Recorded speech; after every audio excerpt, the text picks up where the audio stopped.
Well, happening next weekend, the Indianapolis Symphonic Choir is going to perform a big, obviously, celebration, but a remembrance about a really important thing, about paying tribute. Can you speak a little bit about your guys' effort and why this concert's so important? Yeah, it's a work called Considering Matthew Shepard.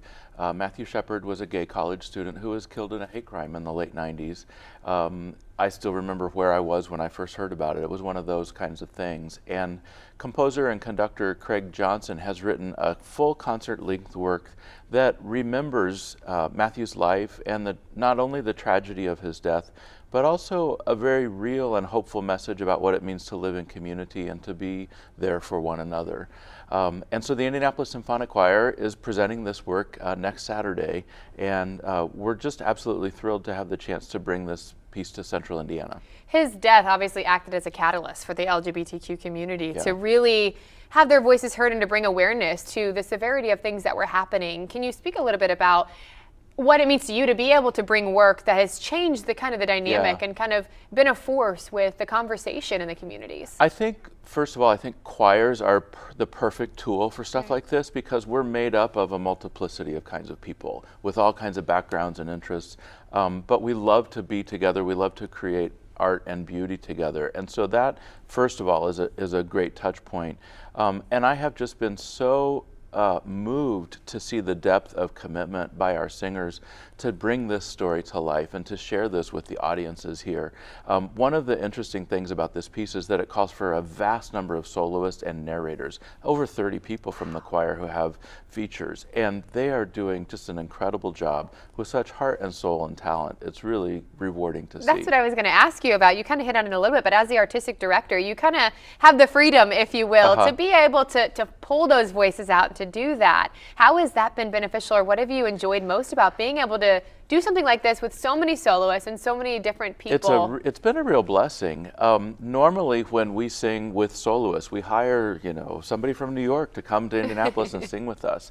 But the composer suggests bring the soloist from the choir, and there's bluegrass, there's country, there's popular styles, there's music like Bach, there's music like other things, something for everybody in this. And it's been amazing to see how within our choir we have people whose voices suit each of those styles so perfectly.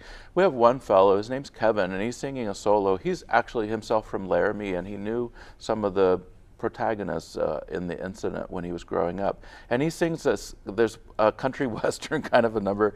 And the first time I heard him sing, my jaw just hit the floor. It's like, wow, you should be like in Nashville recording stuff. And it's really wonderful. So it's a great privilege. And I think the audiences are going to be not only impressed with the story itself and the music, but the depth of commitment and the passion that our singers are bringing to the work. Something that so many people are welcome to. I know concerts happening on October 18th, but can you give me some of the details? If someone's watching this, they want to get involved, bring the whole family. So 5:30 p.m. on Saturday the 18th of October at St. Christopher Episcopal Church up in Carmel. This is, we're very proud, this is a pay-what-you-can concert. So we have a suggested ticket price, but if that doesn't really fit your whatever, fill in the number that works for you, and we will sell you the ticket because we feel this is so important to share with the wider community. And talk a little about what the proceeds are going to go toward. Yeah, we're partnering with a group called Trinity Haven, which is based here in Indianapolis. It provides shelter for LGBTQ plus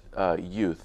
And so we're hosting a reception following the performance with Trinity Haven to raise some money to support the good work that they're doing here in Indy. Well, thank you, Eric, for coming and talking about this and sharing this story. If you want to get involved, we're going to have more information for you also at WRTV.com. And best of luck as the concert kicks off. Appreciate it. Thank you.